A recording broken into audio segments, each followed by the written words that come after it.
Here we go. So now do you see the recording button? Yes. Okay. Very good.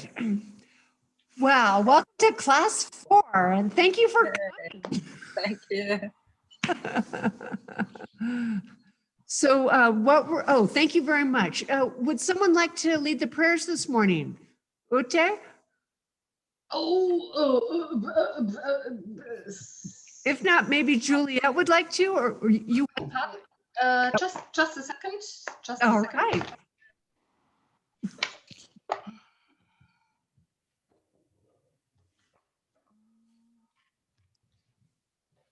I'm prepared. Oh, thank you. Sashi pukchi yokshin metok tuam viva blingshi ninde kiampadi sangye shingdu mikte ulvagi chukun namdak shinla shopasho idam gu ratna mandala kamniyatayami Sangye Shudan Choksi Choknam La Janju Badu Dakni Kyapsuchi Daki Yinje Kipe Sanam Ki Jola Penshir Sangye Chopasho Sangye Shudan Choksi Choknam La Janju Badu Dakni Kyapsuchi Daki Jin Gupe Sanam Ki Chola Penshir Sangye Trupa Sho Sangye Shudan Choki Choknam La Janju Badu Dakni Kyapsu Chi Daki Jinye Gupe Sanam Ki Chola Penshir Sangye Trupa Sho.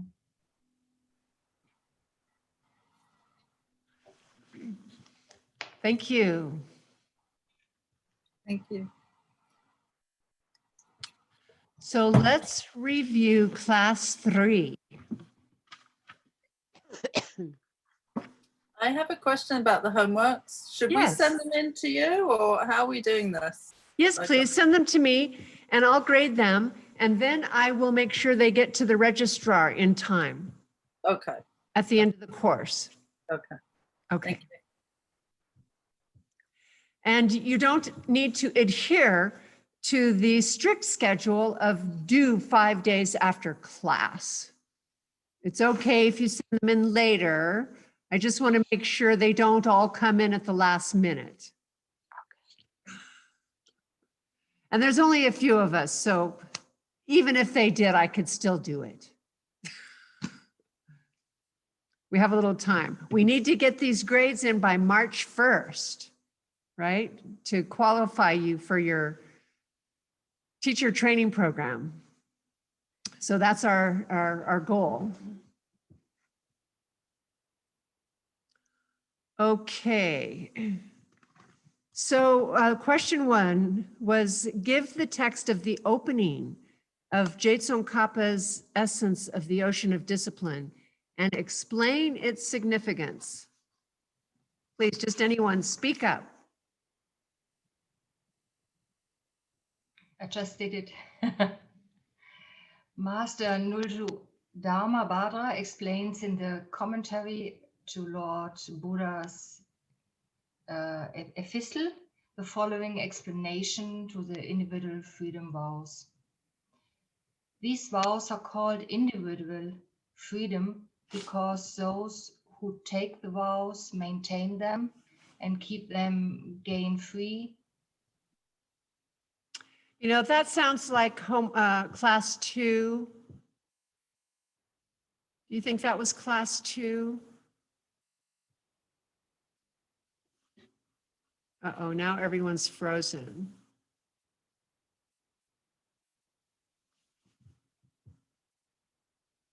Yoo-hoo! Oh, it is that question. Yeah, no, it's right. It's right. Yeah.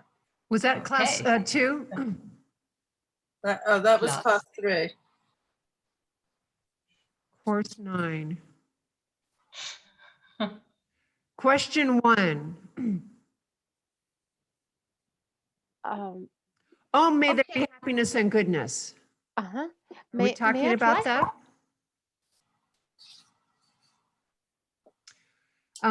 I think you were answering question 2. That's okay. We did question 2. Continue. Oh, excuse me. Okay. From the cycling of suffering, and those who do not keep the vows do not gain this freedom. Thank you. Thank you. Okay, then let's do question 1. The benediction is Mhm. expressed in the first line of the text. Om, may there be happiness and goodness. Mhm. Om is made up of 3 components. A, U, M. These represent in one sound the body, the speech, and the mind of a Buddha. Buddha's body includes his body in his Buddha paradise, and his body is emanating in countless universes, helping any beings who have the karma to see him and to be helped by him. His speech are mainly the emanations which speak and explain Dharma to us, and this is the only way that Buddhas can help us. Buddha's mind in his omniscience, seeing every object in the universe in the present, past, and future in one moment at the same time. In this regard, Om is also a code word for calling all Buddhas and Bodhisattvas, which is used at the beginning of texts in general. Happiness is a code word for nirvana, or the end of all your mental afflictions and nothing disturbing your peace of mind. And goodness is the code word for nirvana, expanded with total compassion, attaining the 3 qualities of a Buddha: the mind, the body, and the word, all total peace and no more dying body. Je Tsongkapa is blessing all living beings to temporary happiness and nirvana and permanent happiness in Buddhahood. Wow. Awesome. Very impressive. This was Awesome. just what you said. That's what our teacher said. So that's cool. We're just passing it down, right? So question 3, name the 6 categories by which Je Tsongkapa explains the vows of individual freedom.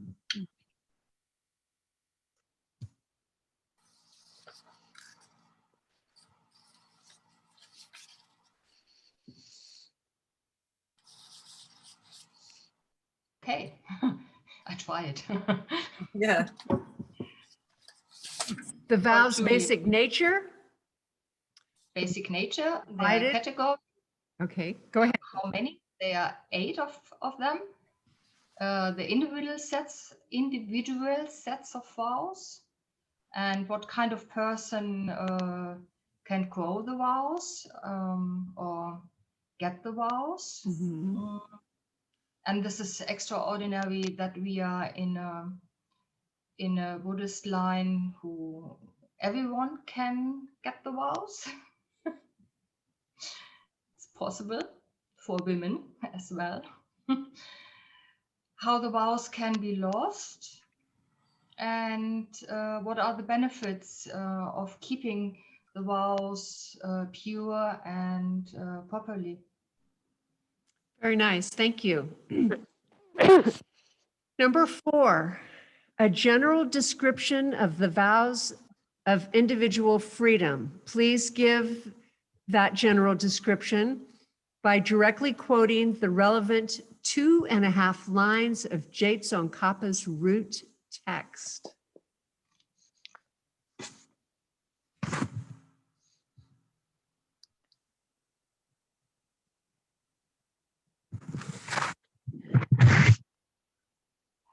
It's a turning away from harming others, and its Yes. basis caused by an attitude of renunciation. Perfect. What does the word basis in these lines refer to?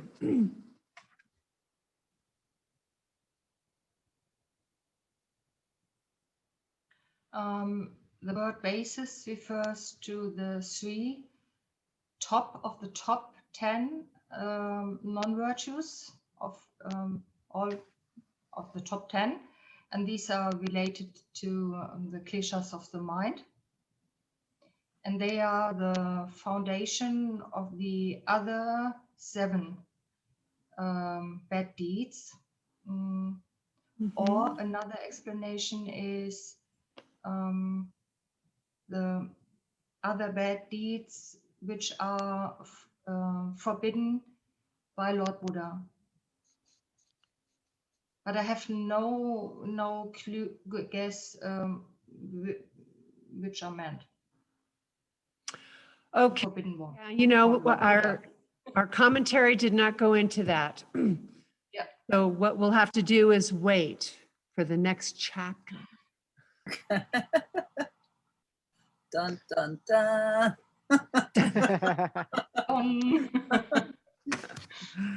Thank you, that was perfect. 6, describe the 2 basic positions taken by different Buddhist schools of ancient India regarding the essential nature of these vows, and then name the schools which hold each position.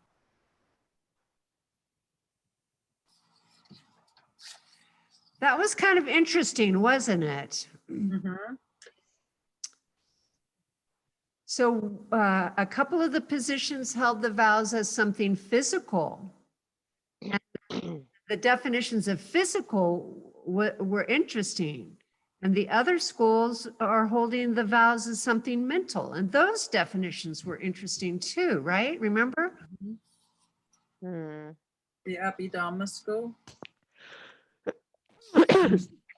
Mm-hmm.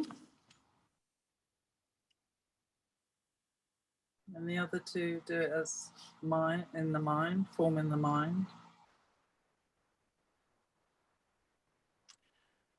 Let's see here. Right. And the Abhidharma school and the Madhyamika Prasangika define this mental consciousness as physical. No, wait a second. That's not right. The Abhidharma, is a subtle form of a physical subtle form. Yeah.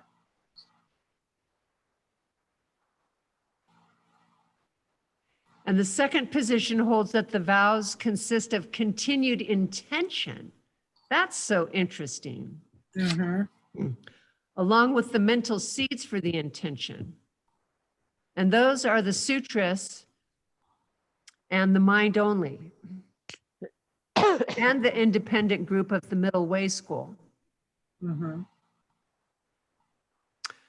Number 7, name the 8 groups of individual freedom vows.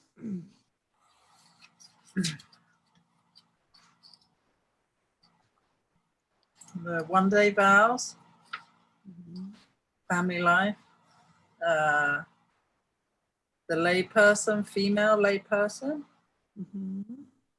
the male layperson, the novice nun, novice monk, fully ordained,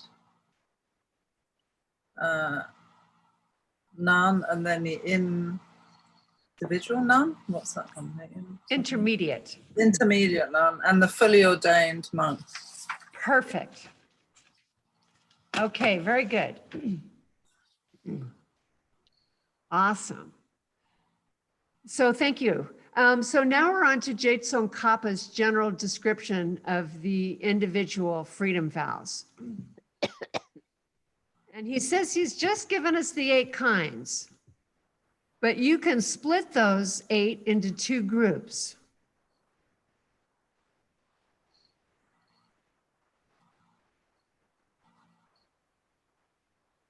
And the first group of vows are those that relate to householders, to the family life. So the first group are the householder type vows. And the three sets of vows that relate to those living in the family life, they are the lifetime layperson vows for men,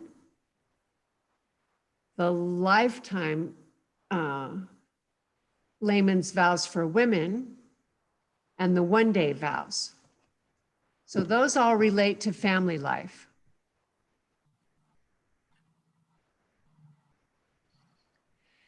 And the second group relate to non-householders. Those that are related to leaving the family life. And there are 5 sets of vows in this group. We just covered those: the male and female novice vows, the intermediate nun's vows, the fully ordained monk, and the fully ordained nun's vows.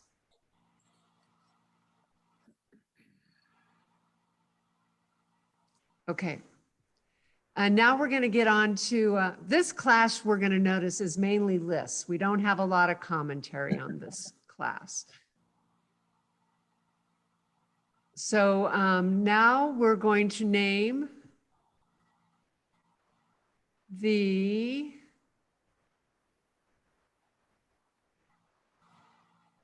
I don't have my screen set up so sweetly this time. I'm sorry. Now we're on to Je Tsongkapa's description of these vows. So the first one is the one-day freedom vow. And with this vow, you are trying for just one day to live like a person who doesn't have any bad thoughts or mental afflictions. And with this one-day vow, there are 8 separate commitments. There are 4 primary commitments. And the first one is no sexual activity at all.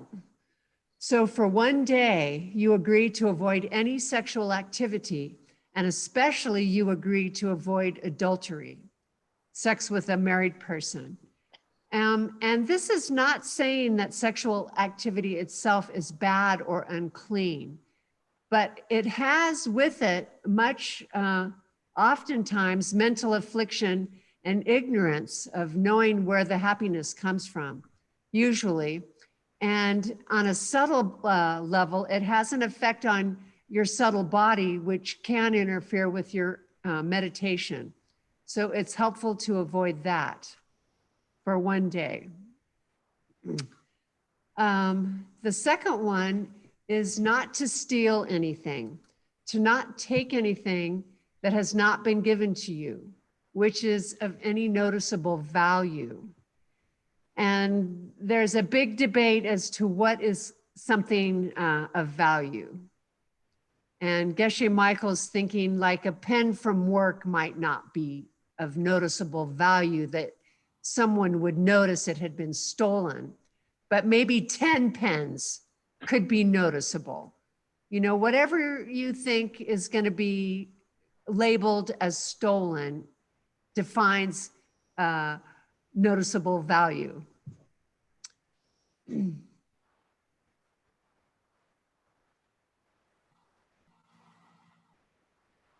So killing or taking life is the third primary rule of the one-day vow. And it only talks about killing human life, a human or a human fetus, but taking any life is significant. The human life is the most important one to consider in this primary rule, because a human is the one most capable of reaching total enlightenment in this lifetime. And regarding abortions, Buddhist logic reveals that consciousness enters a form when the sperm meets the egg. And so abortion is therefore considered a serious misdeed. The next one is lying, and especially about your spiritual life. And in particular, about seeing emptiness directly when you have not. Geshe Michael, you know, has always been very clear, and so are the scriptures, that you'll know when you've seen emptiness directly. And if you aren't sure, then you didn't see emptiness directly. So during the one-day vow, you avoid these 4 behaviors for 24 hours in both gross and subtle ways. And now we're going to look at the 4 secondary rules of the one-day freedom vow. So don't use luxurious furniture or enjoy big comforts. For one day, we're trying to live simply, so you won't prop yourself up on a fancy pillow on your leather couch, for example, and watch your big screen TV all day. We're trying to live like an arhat for one day, and we're trying to avoid anything that would cause a mental affliction. The second of the 4 secondary rules is not using intoxicants. Avoid drinking alcohol, and it doesn't matter what kind of intoxicant we're looking at. It doesn't matter how much we're looking at. Anything that is natural or made of chemicals that could lower your inhibitions and let you do harmful behaviors is what you are to avoid, to follow this secondary rule.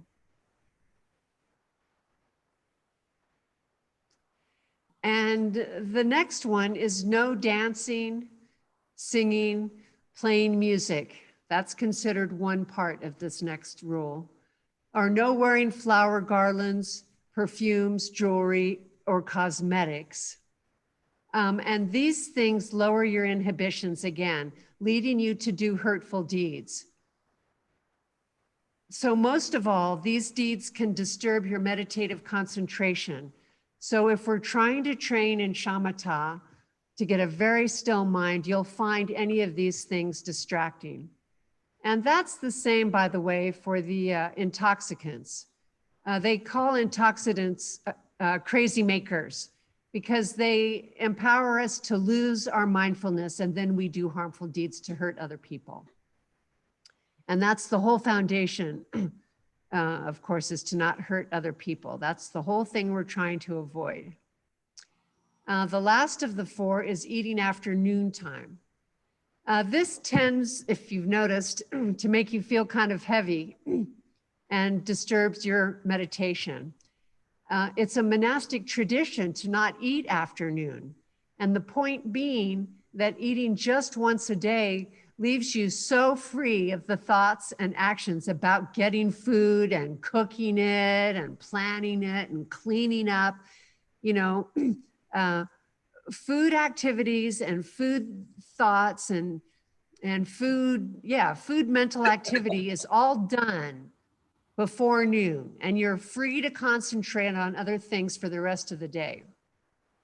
And you'll also think more clearly and meditate better on a less full tummy. Now, you can drink anything, but scriptures say not milk products, which are considered food. Now, the Vinaya we're going to learn is based on common sense. So if you are obligated to be working physically and you know it will hurt your body not to eat later in the day, then modify or even waive this one, but not out of complacency. It's out of common sense. If you need to work and you need to have that energy, eat. So, and remember that common sense is actually at the foundation of all the Vinaya. Okay.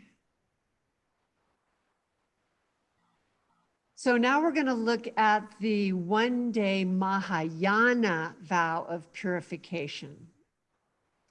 And I was interested to be reminded that Vinaya is not a Mahayana practice. The Vinaya helps us achieve a state of mental stillness so that we can reach nirvana.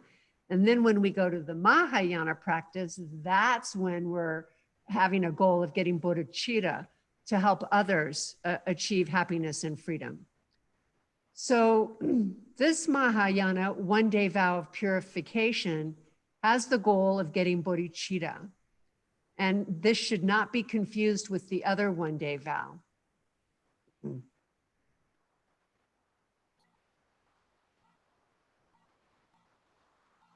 So this vow is taken with the motivation of reaching enlightenment to help all living beings. And since it does not represent a lower freedom vow, it can also be taken by persons with freedom vows that are higher than the one-day vow.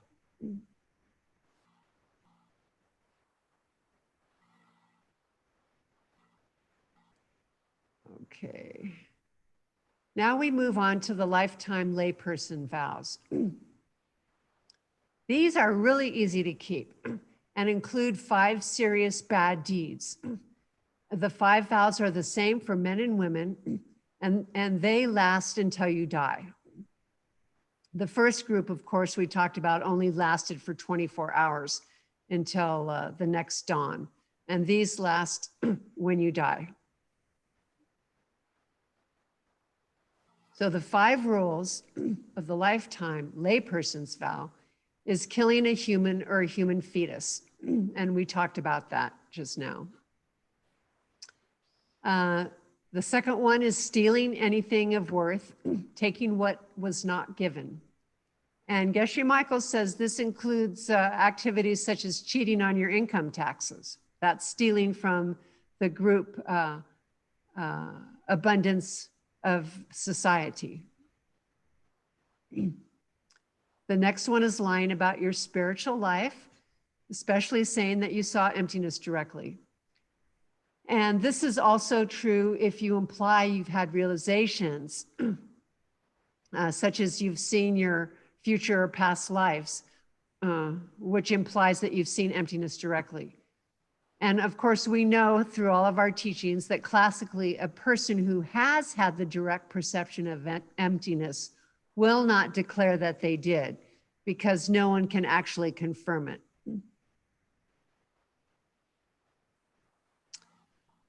And committing adultery is specified here as opposed to just general sexual misconduct. And this states, this is about being unfaithful to your spouse or partner or having sex with another married person. And the last one is taking intoxicants. And Lord Buddha has said that anyone who drinks or serves the amount of alcohol that fits on the tip of a blade of grass is not a Buddhist. That's pretty intense. This vow includes any type of intoxicant. And of course, there are exceptions to this if the intoxicant is medicinal or if there is some kind of an extraordinary situation.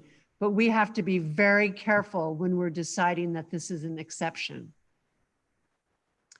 Now, some traditions say that you can take any one or all or a combination of these vows according to which ones you can keep. But our lineage says no, we take all of these vows or none of them. Now, there's an additional part to these vows, which is agreeing never to break the advices on going for refuge, and most specifically, not giving up the Dharma refuge, the Dharma jewel, which refers to hurting other people. The essence of all these advices on refuge is to give up hurting other people. And this, by the way, is why refuge is not vows, because we would just break them way too much. For example, we can so easily break the refuge advices just to give up trying in thought to stop hurting others, thinking that it doesn't matter what we do is breaking the refuge advice.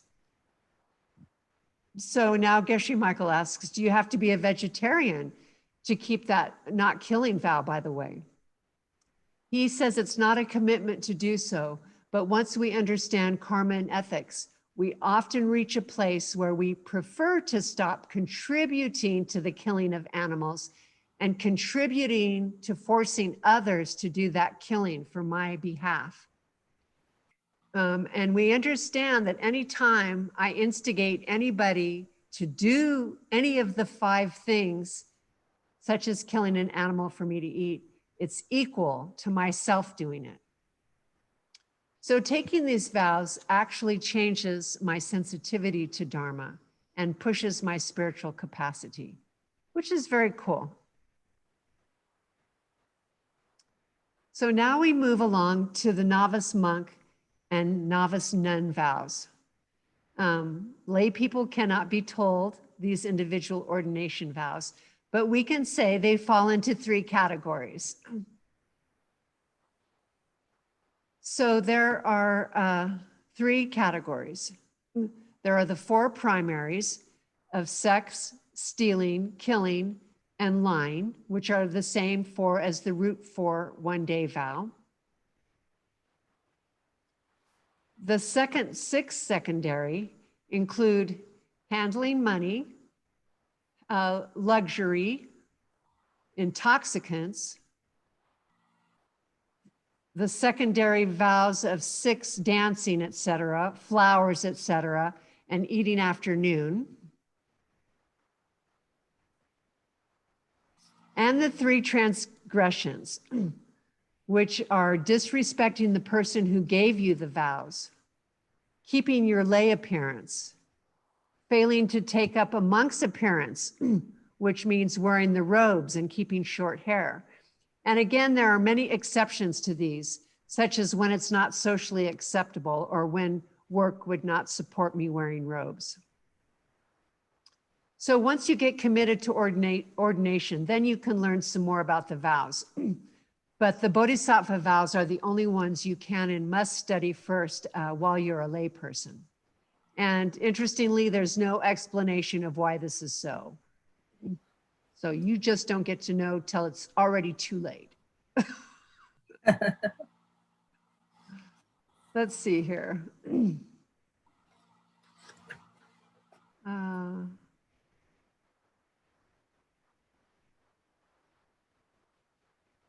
So now we're at our meditation, which is the last part of the homework. And your assignment is to review daily through an analytical meditation, the 5 vows and 1 additional part of the layperson's lifetime vow, and see how close you might have come to committing any of these in the last 24 hours. And then also rejoice in how far away you might have acted. For example, by protecting life. So remember to notate the times and days that you do this meditation on your homework.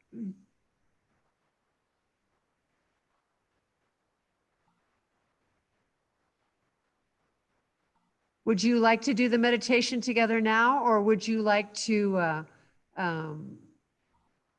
Let's do it Yeah? now. You guys have time? Yeah. Okay, so let's get those vows.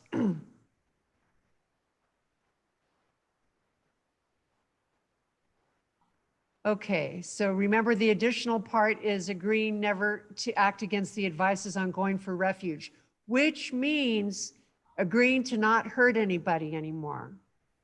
That's what that last advice is about. Because we know there's 84,000 ways we can hurt people. And so we're saying we're going to try not to do that. And here are the first 5. Okay, so we'll get comfortable. With our back straight and our jaw level, our eyes gently closed or halfway closed, our tongue on the tip of our mouth, our hands laying comfortably on our thighs or folded in our lap. And we're going to just park our body for a few minutes here. And invite our teacher in to sit with us, knee to knee. They're so happy we're going to meditate together.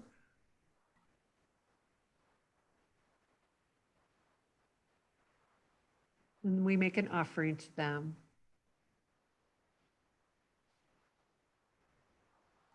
We ask them to please stay, please teach us forever.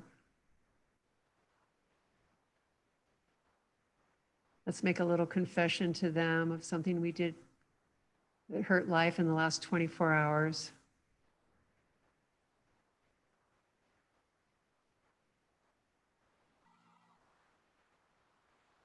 And then share with them something really fab we did recently, helped another person.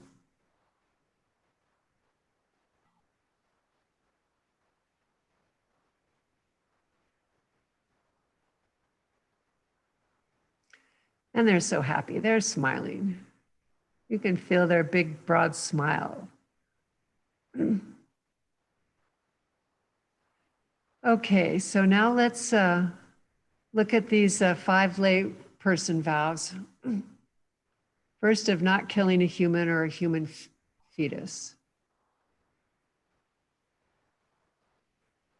And let's look at some way, perhaps, in the last 24 hours, or go back further if you need to, and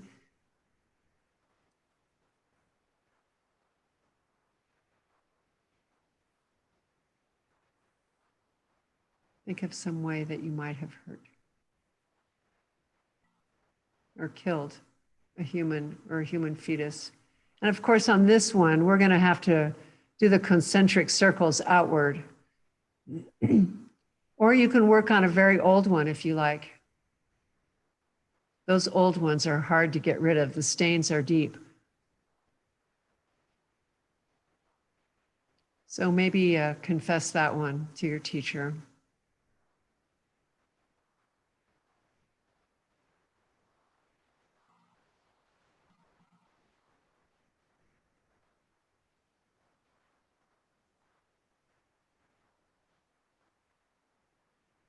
And I like to take it through the 4 powers as I'm confessing.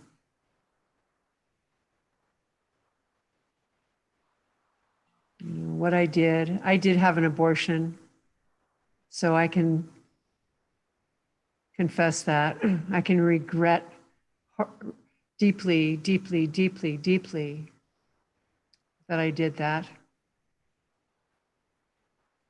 I did that ignorantly, of course, but I still killed life. And vow never to do that again. That's the 3rd power. And then come up with an antidote. And I've been taking care of my, of course, children still. They're in their 30s, but I still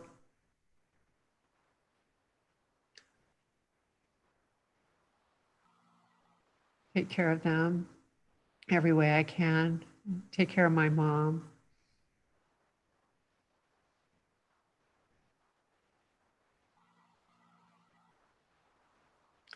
And then rejoice about some way you helped a person, protected their life.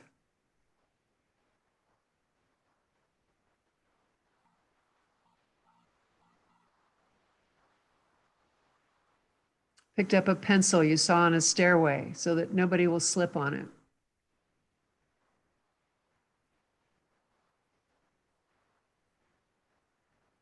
Or took your neighbor's dog to the vet because they didn't have a car. Or took your neighbor to the doctor.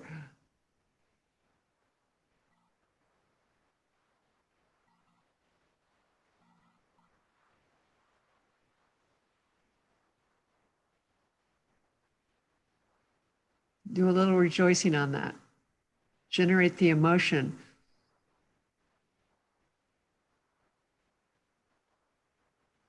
How happy they were. You saw their faces smiling. They were so thankful to you.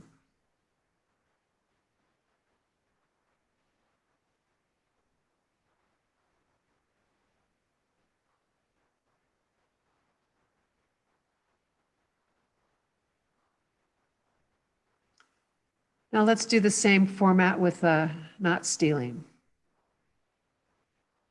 And I won't talk. I'll let you go through.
And now think a little bit about how you helped someone protect their property, the opposite of stealing.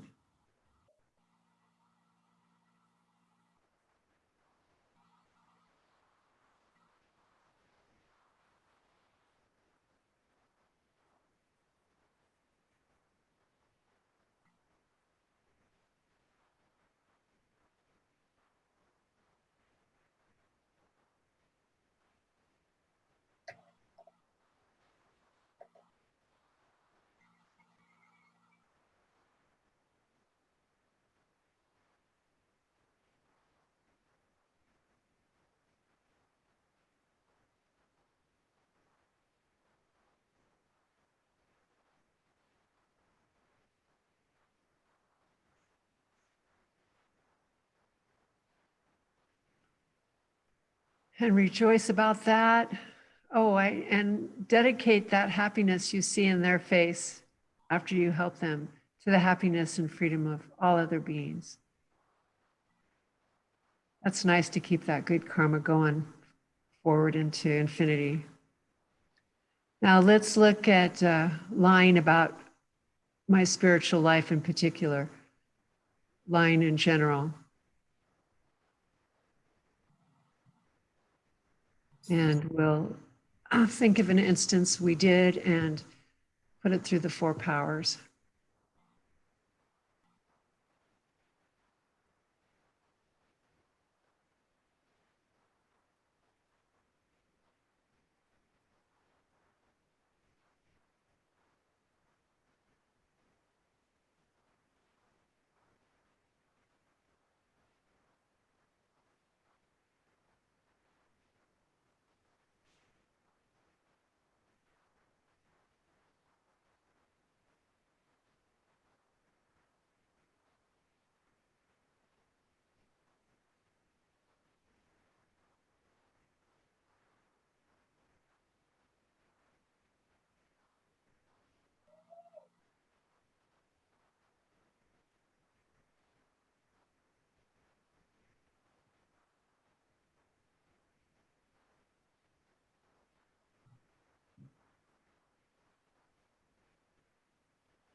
Now think of a time when you spoke truthfully and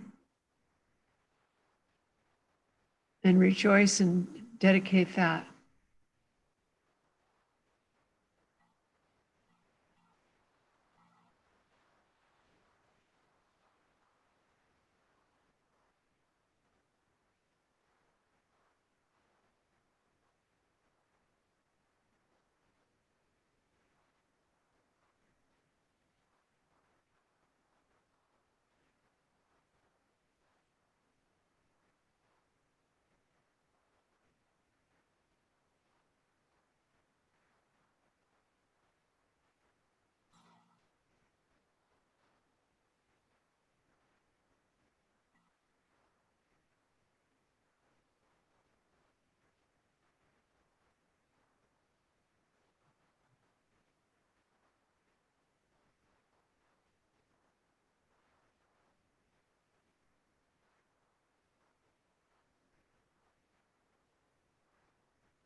And then let's look at the last of the 5, taking intoxicants. Crazy maker. 4 powers that.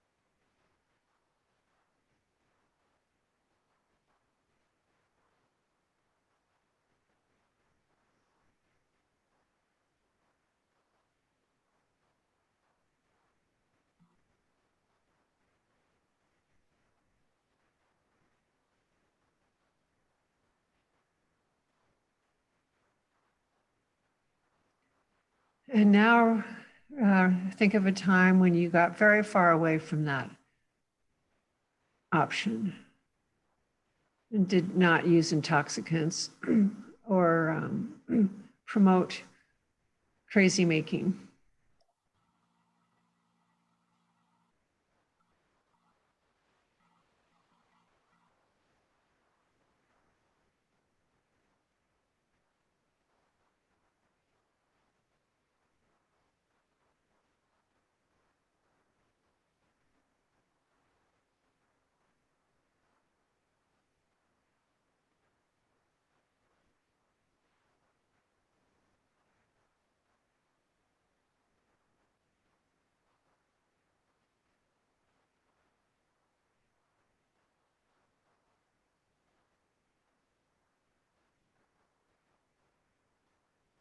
And of course, dedicate this whole meditation we've done to the happiness and freedom of all beings. All beings could be happy and free from suffering, enlightened.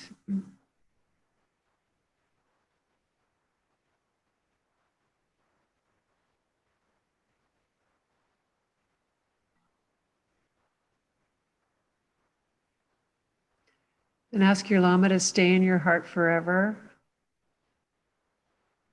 And they agree. And they turn around and face the same direction as you. They get small as a thumbnail and float to the top of your head.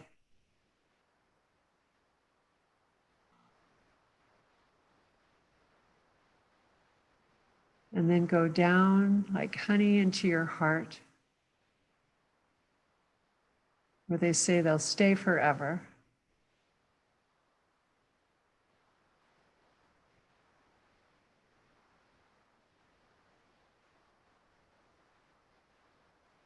And you can slowly open your eyes and take a little stretch.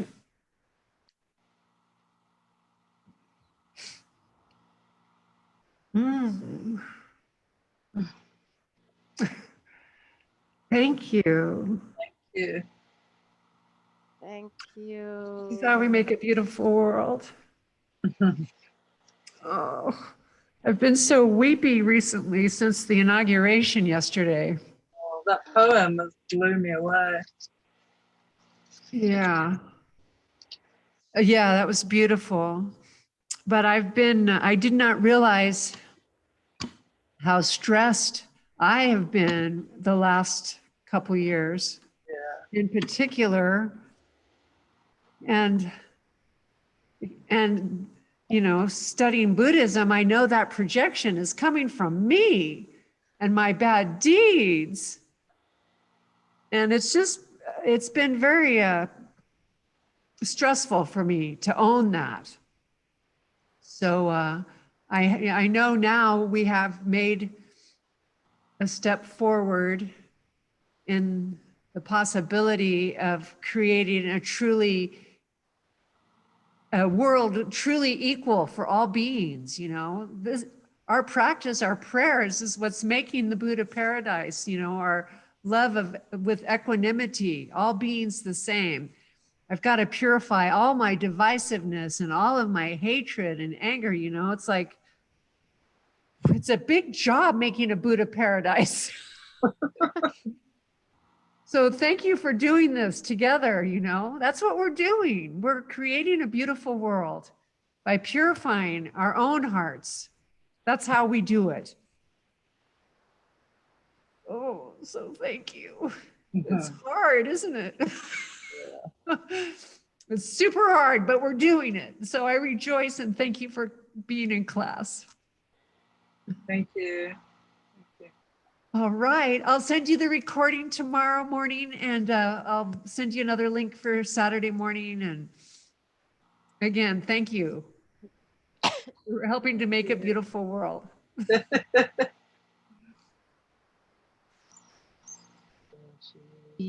Pukshi Yukshing Metoton Yuva Blingshi Ninde Kiampadi Sukun Namdak Shingla Shopashu. Zeile vergessen? Idam Guru Ratna Mandala Kanyaya Tayami. Viva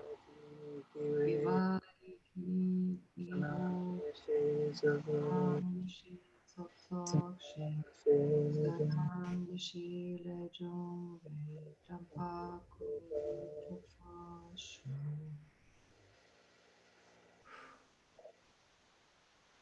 All right, my fellow warriors and angel makers, So excited. Just Yeah.